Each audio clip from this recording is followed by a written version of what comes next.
प्यारे बच्चों, welcome to all of you. आपके अपने यूट्यूब चैनल एप्टीट्यूड मैटर्स पे आपका स्वागत है।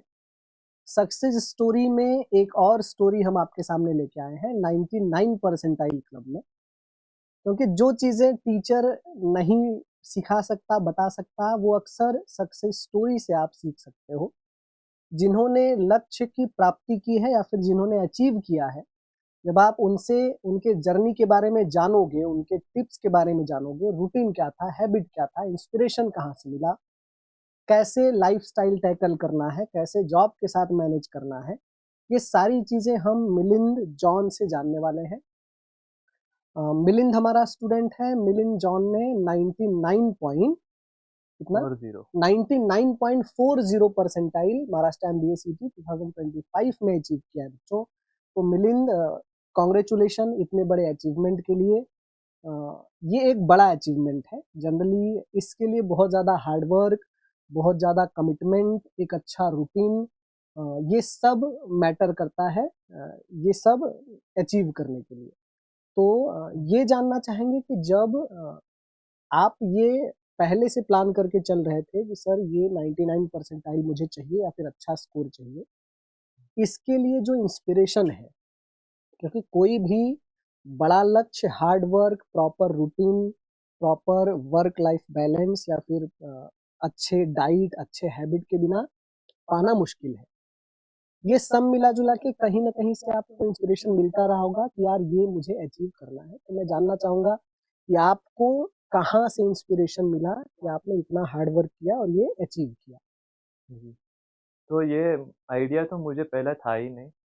तो जैसे लोग बोलते हैं ना कि जब 12th खत्म हो जाता है तो आप कॉलेज आसपास का ले लो, या बराबर। पेरेंट्स ने अगर उनको भी आइडिया नहीं है तो अपने दोस्तों से पूछ लिया, तो सबने बोला इतना दूर क्यों भेजना है, भेजना, नज़दीक का बराबर। कॉलेज ले लो। तो वैसे मैंने नज़दीक का कॉलेज ले लिया, तो मैंने ग्रेजुएशन BBA में किया, ओके। अबेदा इनामदार से किया। आप अबेदा इनामदार से हो? जी। अबेदा इनामदार पुणे वाला कि जी, पुणे वाला कैंप में। पुणे कैंप? अच्छा कैंप में। अच्छा, बराबर, जानता हूँ मैं अच्छे से, कॉलेज में जी। जानता हूँ। तो एक बार वहाँ पर नैक का जो एक्रेडिटेशन होता है ना, जी। उसका इवेंट हो रहा था। ओके। तो तभी पहली बार मैंने सुना कि हमसे भी बड़ा एक यूनिवर्सिटी है। तो हमको सब लगता था कि कैंप में बड़ा कैंपस है, तो हम अच्छे कॉलेज में हैं, तो आइडिया नहीं था। तो बराबर। पहली बार जब वो बातचीत कर रहे थे, दूसरे स्टूडेंट भी आए थे, तो मैंने सुना कि यूनिवर्सिटी भी होता है, पुणे यूनिवर्सिटी। तो हम लोग सब एफ़िलिएटेड है। अच्छा, ओके, तो बराबर। हमसे भी बढ़कर हमको भी गवर्न करने वाला एक यूनिवर्सिटी है। तो पहली बार मेरे को पता चला, तो मेरे को देखना था क्या है ये, कि हम सब उनके अंडर है या वो करिकुलम बना रहे, हम फॉलो कर रहे। तो मेरे को देखना था। जबकि मैंने अभी तक पुम्बा कॉलेज को देखा भी नहीं असलियत में, अच्छा। मैं बिल्डिंग देखा नहीं। मैंने मन में बनाया था कि मैं जाऊँगा तो ज़रूर उधर ही, बराबर। और जब मैं स्टूडेंट बनूँगा तभी मैं जाके देखूँगा बिल्डिंग, एग्जैक्टली एग्जैक्टली। वरना मैं नहीं जाके देखूँगा। तो अब मैंने जाके रिसर्च किया कि उसके लिए रिक्वायरमेंट्स क्या है। तो रिक्वायरमेंट्स तो सब बोल रहे थे मिल जाएगा आसानी से कॉलेज, आस-पास के लोग। बट जब मैंने जाके रिसर्च किया सच में, तब पता चला कि 99 परसेंटाइल ही चाहिए, उसके नीचे उसके नीचे एडमिशन तो नहीं होगा ही देता। नहीं। बराबर। तो ये मेरा तीसरा अटेम्प्ट था अच्छा। MBA CET का। ओके। तो मैं जब पास आउट हुआ तब मैंने एक अटेम्प्ट दिया था, तब मैं पढ़ाई नहीं किया था ज़्यादा। जो बुक मिला था वो देख लिया मैंने दोस्त से, तभी मेरे 92.7 आया था परसेंटाइल, इसके पहले वाले इसके अटेम्प्ट पहले में। सबसे पहला अटेम्प्ट। उसके बाद मैंने जॉब जॉइन किया, मैं स्कूल में काम करता था। तब वो 1 साल मैंने पढ़ाई नहीं किया ज़्यादा, काम में बिज़ी था मैं। तब फिर भी मैंने एक ट्राई किया, दिया प्रैक्टिस तो रहने दो। तब मेरे 89 आए, अच्छा, तो ओके। कम हो गया परसेंटाइल। हाँ हाँ तो हाँ। मेरे को समझ आया कि प्रैक्टिस के बिना तो वो टाइम मैनेजमेंट भी नहीं हो पा रहा। नहीं हो पा रहा है, क्योंकि जो बराबर। पहले से जो नॉलेज था वो भी मैं क एग्ज़ाम में दिखा नहीं पाया, क्योंकि टाइम मैनेज नहीं हो पाया ठीक से। तो फिर मेरे को आइडिया तो आ गया 2 अटेम्प्ट के बाद कि टाइम मैनेजमेंट भी ज़रूरी है, और फिर मेरे को थोड़े जो कांसेप्ट नहीं आ रहे, जो मैं पर्टिकुलर टाइम में जो ज़रूरी है, जो करना है, वो मैं नहीं कर पा रहा। तो टॉपिक तो आ रहे हैं मेरे को, सपोज़ क्वांट्स के तो टॉपिक आ रहे हैं, बट मैं वो रिक्वायर्ड टाइम में नहीं कर पा रहा था। कुछ टॉपिक थे जो मैं कर पा रहा था, कुछ नहीं कर पा रहा था। तो इसलिए मैंने रिसर्च किया कि मेरे को तो इंग्लिश तो मेरे को बचपन से हमारे कैंपस में बात करते, तो बराबर इंग्लिश तो मेरा बराबर। स्ट्रेंथ था ही। हम्म, मेरे को क्वांट्स कवर अप करना था। तो मैं जाके रिसर्च कर रहा था कि कौन-सा क्लासेस मैं करूँ, ऐसे मैं आपके पास आया। ओके। मतलब कोइंसिडेंस था कि आपको मिल गया। तो मिलिंद, ये भी पहले जानेंगे कि आपका रूटीन क्या था, आपके हैबिट्स कब क्या थे, कब आपने स्टार्ट किया एग्जैक्टली? जैसे आपने 2 अटेम्प्ट तो इसके पहले दिए हुए थे, लेकिन 25 के लिए आपने कब स्टार्ट की पढ़ाई, और क्या रूटीन और क्या हैबिट आपके थे कि आपको ये 99 परसेंटाइल तक अचीवमेंट मिला? तो नवंबर में मैंने स्टार्ट किया सीरियसली। अच्छा, नवंबर में मैंने मन बना कि मैं मैथ्स के बेसिक्स पहला कवर करूँगा। ओके। तो यूट्यूब में सब बोल रहे थे जनरली ही कि टेबल्स करो। हुँ, हुँ, तो 1 टू 20 टेबल्स, तो फ्रैक्शंस मेमोराइज़ किए, तो fractions to percentage, percentage to fractions, वो बेसिक सब मैंने कवर किया। हुँ, हुँ। फिर ग्रामर बेसिक्स मैंने टारगेट किया। अच्छा, तो ओके। नवंबर में मेरे को सिर्फ़ ये 2 बेसिक्स करने थे। हुँ, हुँ, तो दिसंबर में जब मेरा बेसिक्स रेडी था, मैंने बुक उठाया प्रैक्टिस हुँ, के लिए। तो मैंने बेसिक सिंपल क्वेश्चन जो मेरे को ऑलरेडी आते थे, वो टॉपिक मैंने कवर अप किए दिसंबर में। जैन 8th को मैंने आपका क्रैश कोर्स लिया था, 8 जनवरी 8th को। जनवरी को। आपको पता कैसे चला, मतलब तो एप्टीट्यूड मैं मैटर्स के बारे में? यू सब सीईटी टॉपर सबका इंटरव्यूज़ देख रहा था मैं नवंबर-दिसंबर में। हुँ, हुँ, हुँ। तो ऐसे मैंने हाल ही में देख लिया एप्टीट्यूड मैटर्स, और मैंने आपका एक वीडियो देखा था शायद, जहाँ पे आप क्वांट्स के बारे में बेसिक्स बता रहे थे एकदम, अच्छा, क्वांट की स्ट्रैटेजी या फिर? स्ट्रैटेजी कि कितना बेसिक ज़रूरी है। हुँ, तो हुँ, बाकी सब कोचिंग जो कर रहे थे, वो बता रहे थे कि हर ये टॉपिक में ये इम्पोर्टेंट है, ये टॉपिक में वो इम्पोर्टेंट है। बट वो जो बेस से शुरुआत करें, शायद कुछ लोग के पास बेस ऑलरेडी है, हुँ, हुँ, हुँ, तो हुँ। उनके लिए वो ठीक है। मुझे जो चाहिए था, मुझे वो बेस का जो बिल्डअप है, वो करना था।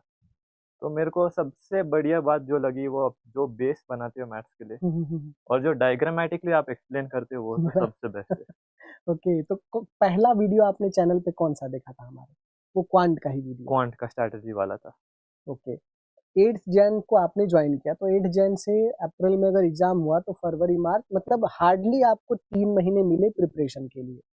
तो इस 3 महीने में आप कितने घंटे डेली एफर्ट से दे रहे थे? ऑन एवरेज 6 से 8 घंटा एवरी 6 डे। से 8 घंटे डेली दे रहे थे। ओके, तो एप्टीट्यूड मैटर से आपको जेन्युइनली क्या हेल्प मिली कि आपने ये अचीव किया? सबसे पहली बात तो आप बेस बिल्डिंग, जो आपने तो क्वांट्स पढ़ा, क्वांट्स तो सब पढ़ा सकते हैं, जो इक्वेशन डाल के कर सकते हैं। हुँ, हुँ, हुँ। बट उसमें जो टाइम डिले जो हो रहा था मेरे को, मैं टाइम पे कर नहीं पा रहा था, जो 40 मतलब सेकंड्स है, 1 क्वेश्चंस मिनट। में आपको जी, टाइम ज़्यादा लग रहा है। टाइम ज़्यादा लग रहा था, तो कम क्वेश्चन में अटेम्प्ट कर पा रहा था क्वांट्स। तो वो डर में मैं क्वांट्स छोड़ता था एंड में, अच्छा, कि मतलब स्किप कर हाँ, देते थे जो कि बचा बाद में टाइम करेंगे। रहेगा उसमें मैं हाँ, कर हाँ, लूँगा। हाँ। बट इस बार मैंने जो चालू किया पेपर, मैंने इंग्लिश लिया, उसके बाद सीधा क्वांट्स पे गया, फिर एलआर पे आया। ओके, क्योंकि मेरे मतलब को देखना था क्वांट्स कैसा है एग्ज़ैक्टली। इंग्लिश के बाद। हाँ, मैंने हाँ, अपने स्ट्रेंथ से चालू किया पेपर, बट फिर मेरे को जाके देखना है जो मेरा वीकनेस है, हुँ, हुँ, वो इस पेपर में कैसा है, तो मेरे को एक आइडिया आ जाएगा कि मेरे को एलआर में कितना अच्छे से परफॉर्म करना है या कितना बराबर। टाइम देना है।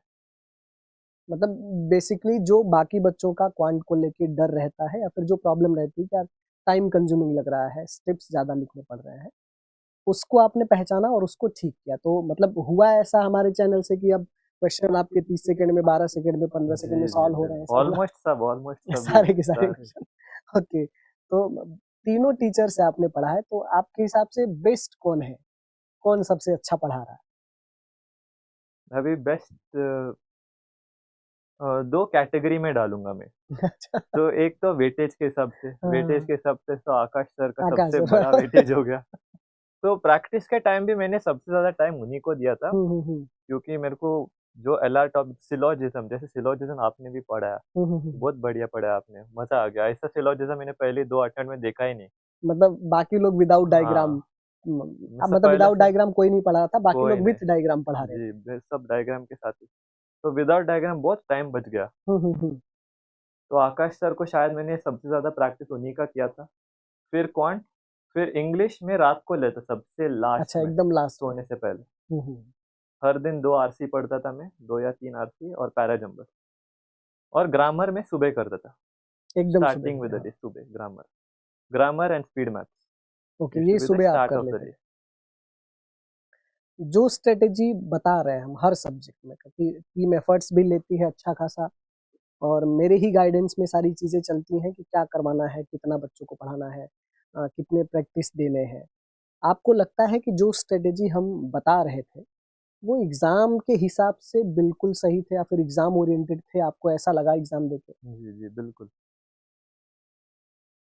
अभी हर बच्चा तो अलग होगा, हम्म, उसको तो अपने आप को पहले समझना पड़ेगा। स्ट्रैटेजी तो आइडियोलॉजिकली तो सही है, बट हम्म। ऊपर नीचे तो थोड़ा वर्क तो करना पड़ेगा हर बराबर, किसी वो को। फुलफिल खुद से करना पड़ेगा, राइट। जी। आपका सबसे फेवरेट सब्जेक्ट कौन सा है, मतलब जो आपको सबसे ज्यादा पसंद आ रहा मज़ा तो सबसे ज़्यादा एलआर में ही आया। है एलआर में ना? हाँ, एक एलआर की एक बात और है, कि एक तो वेटेज ज्यादा है, दूसरा एलआर के लिए जो सीरीज हमने चलाई, मतलब लॉजिकल रीजनिंग का, ये हिस्ट्री में पहली बार हुआ कि हमारे चैनल पे लॉजिकल रीजनिंग का हमने वन शॉट चलवाया, सिटिंग अरेंजमेंट पजल के वन शॉट चलवाए और सिलॉक्स के वन शॉट चलवाए। वेटेज ज्यादा था प्लस टीचर का एफर्ट्स, ये दोनों मिला के ऐसा हुआ कि चैनल पे सबसे ज्यादा व्यूज और क्राउड एलआर को ही लेके है। तो वैसा एलआर दूसरे चैनल पे शायद ही है, क्योंकि हम लोग भी देखते रहते हैं, अदर्स प्लेटफॉर्म देखते रहते हैं कि क्या नया चल रहा है, उनसे भी हम लोग सीखते हैं। लेकिन ये इतिहास में पहली बार हुआ कि हमने वन शॉट वीडियोस चलाए। तो एक चीज और बच्चों को बताइए कि अगर आपको पर्सनली कुछ टिप्स बच्चों को देना हो, क्योंकि हम तो गाइड कर ही रहे हैं तीनों सब्जेक्ट को लेके, मैथ्स, रीजनिंग और इंग्लिश। तो मैथ्स से ही शुरू करते हैं। मैथ्स में ऐसी कौन सी दो चार टिप्स है जो आप बच्चों को देना चाहेंगे? मैथ्स में पहला तो टेबल्स आपको करना है, 1 टू 20 तो करना ही है, गारंटीड, रट के रखना रट पूरा। के तो रखना है। उसके बाद आपको स्पीड मैथ्स में आपको fraction to percentage conversion and percentage to fraction okay. वो आना ही चाहिए। और उसके अलावा मैं बोलूँगा कि अभी 2 टाइप के लोग हैं, मेरा एक दोस्त है वो ज़्यादा इक्वेशंस के साथ कर पाएगा मैथ्स, तो उसको वो जमता है। बराबर। मेरे को तो ज़्यादा डायग्रामेटिकली पसंद है, मतलब आपको इक्वेशन पसंद नहीं है, आप पसंद नहीं है। डायरेक्ट जी, मेरे को डायग्राम से लॉजिकली जा सकते हैं। लॉजिकली पसंद है मेरे को, ज़्यादा तेज़ उसमें हूँ उसमें। बराबर। और मैथ्स तो at the end of the day practice ही है, आपको तो सारा खेल प्रैक्टिस प्रैक्टिस का है। प्रैक्टिस ही करना पड़ेगा। और रीजनिंग में कौन से टिप्स देने चाहेंगे आप? रीजनिंग में ऐसे कुछ टॉपिक्स है जो बहुत वेटेज रखते हैं, जैसे कि हम्म। सिलॉजिज्म, इनइक्वालिटीज, फिर जो वो सीरीज होते हैं, देखो अल्फाबेट सीरीज, नंबर सीरीज, उसके वेटेज बहुत है। और फिर पजल्स, बराबर। पजल्स तो करना ही पड़ेगा। पजल इंग्लिश के लिए क्या टिप्स आप देना चाहेंगे? इंग्लिश के लिए मैंने जैसा स्ट्रैटेजाइज किया कि पहला तो ग्रामर करो। हम्म। लोग प्रैक्टिस में चले जाते पहला, मेरे हिसाब से वो गलत है। पहला ग्रामर रूल्स करना चाहिए, ग्रामर रूल्स के बाद आप बुक उठाओ एग्जाम्पल्स के, फिर आप समझ पाएंगे कि ये क्यों हो रहा है, बराबर। कि इसके जगह आर क्यों है या वो पैटर्न क्यों है, वो आपको समझना पड़ेगा। तो वो तो ओके। ग्रामर रूल से बिल्ड होगा। और फिर आरसी तो डेली 2 आरसी तो पढ़ने ही चाहिए, डेली के लिए। डेली स्पीड रीडिंग के लिए। हम्म। क्रैश कोर्स आपने लिया था मिलिंद, लेकिन इसके अलावा भी हमने एक बेंचमार्क और सेट किया अपने प्लेटफॉर्म पे। आज तक किसी भी प्लेटफॉर्म पे महाराष्ट्र एमबीए सीटी का प्रीवियस ईयर क्वेश्चन का डिस्कशन नहीं हुआ था। हमने पिछले साल से सबसे पहले शुरू किया। इस साल हमने एक चीज उसपे और एडिशनल कर दी कि हम पीवाईक्यू सीरीज तो लेके ही आए, साथ साथ महाराष्ट्र एमबीए सीटी का मॉक टेस्ट का डिस्कशन भी हमने लाइव करवाया। वो यूट्यूब पे भी लाइव गया, जो पेड बैच के बच्चे थे उन्होंने भी देखा। तो आपको क्या लगता है कि ये चीजें, एक तो पीवाईक्यू का सीरीज और मॉक टेस्ट का जो डिस्कशन है, वो बच्चों को कितना हेल्प कर रहा है, या फिर उसका क्या इम्पोर्टेंस है? जी, मेरे हिसाब से जो ज़्यादा प्रैक्टिस मैंने मॉक्स दिया नहीं है, मैंने 2-3 ही मॉक्स दिए, फुल लेंथ अच्छा। मॉक। बट मैंने बहुत सारा सेक्शनल मॉक दिया है। ओके। मैंने सेक्शनल पे फोकस किया क्योंकि मेरे पास टाइम ऐसा नहीं था ज़्यादा कि मैं एक साथ बैठूँ बहुत देर तक। तो बराबर। एग्ज़ाम के कुछ दिन पहले ही मैंने फुल लेंथ मॉक किया, वरना मेरे पास आधा घंटा 40 मिनट जो एक साथ बैठने को मिलता था, मैं सेक्शनल देता था। ओके। और सेक्शनल के साथ-साथ अगर मैं खुश नहीं था एक सेक्शन में, तो मैं आपका लाइव वीडियोज़ देखता था। ओके। तो पीवाईक्यू से क्वेश्चंस दिए। मैं ट्राई करता था कि मेरा मेथड आपसे लगभग सेम टाइम में होना चाहिए, यस यस, और बराबर। अगर नहीं हो रहा है, तो मैं वही मेथड आपका देख लेता था कि ये पैटर्न मेरे इतना स्लो रहा है, मैं शायद वो मेथड सीख पाऊँ। बराबर। ताकि मेरा अगर मैं इन्वेंट ना कर पाऊँ खुद के लिए एक जल्दी मेथड, तो मैं अपना लूँ आपका मेथड जो ऑलरेडी बराबर। टाइम में हो रहा है। मतलब आप साइमल्टेनियसली दोनों कर रहे थे कि पहले खुद से कर लो क्या आ रहा है, अगर वो ज्यादा टाइम कंज्यूमिंग है तो आप मेरा वाला मेथड देख रहे थे। तो मैथ्स में आपको ऐसा लगा कि नहीं यार, ये जो अपन पढ़ रहे हैं वही एक सही मेथड है कि आपका क्वेश्चन 15-20 सेकंड में सॉल्व होना ही चाहिए, तभी अच्छे खासे परसेंटाइल पाए जा सकते हैं? क्योंकि जो बच्चे जनरल मेथड से कर रहे हैं जो इंजीनियरिंग बैकग्राउंड के बच्चे हैं वो इक्वेशन से करते हैं, वो टाइम कंज्यूमिंग भी होता है, कंफ्यूजिंग भी होता है। तो आपको क्या लगता है कि अपन जो यूज़ कर रहे हैं, जिससे तुमने पढ़ा, जिससे मैं पढ़ा रहा हूँ बच्चों को, वो कितना हेल्पफुल है बच्चों के लिए? वो हेल्पफुल तो अभी वो डिपेंड भी करता है। कुछ लोग अभी भी मैं बताऊँगा आपको कि वही पुराना मेथड कर पुराना रहे हैं। मेथड उनको जम गया वो, हुँ, हुँ, हुँ। उनको वही पसंद है। अगर वो आपसे हो रहा है टाइम पे, हुँ, तो हुँ। ठीक है।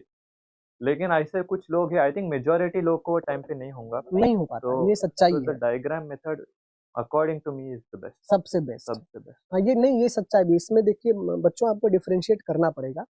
सिर्फ आंसर निकालने की बात नहीं है यहाँ, सबसे फास्ट आंसर निकालने की बात है। अगर आप जनरल मेथड से जो उसका आपने स्कूल में मेथड सीखा है, उस मेथड से जाओगे तो आपके 10 मिनट में हो सकता है 2-3 क्वेश्चन भी ना बने।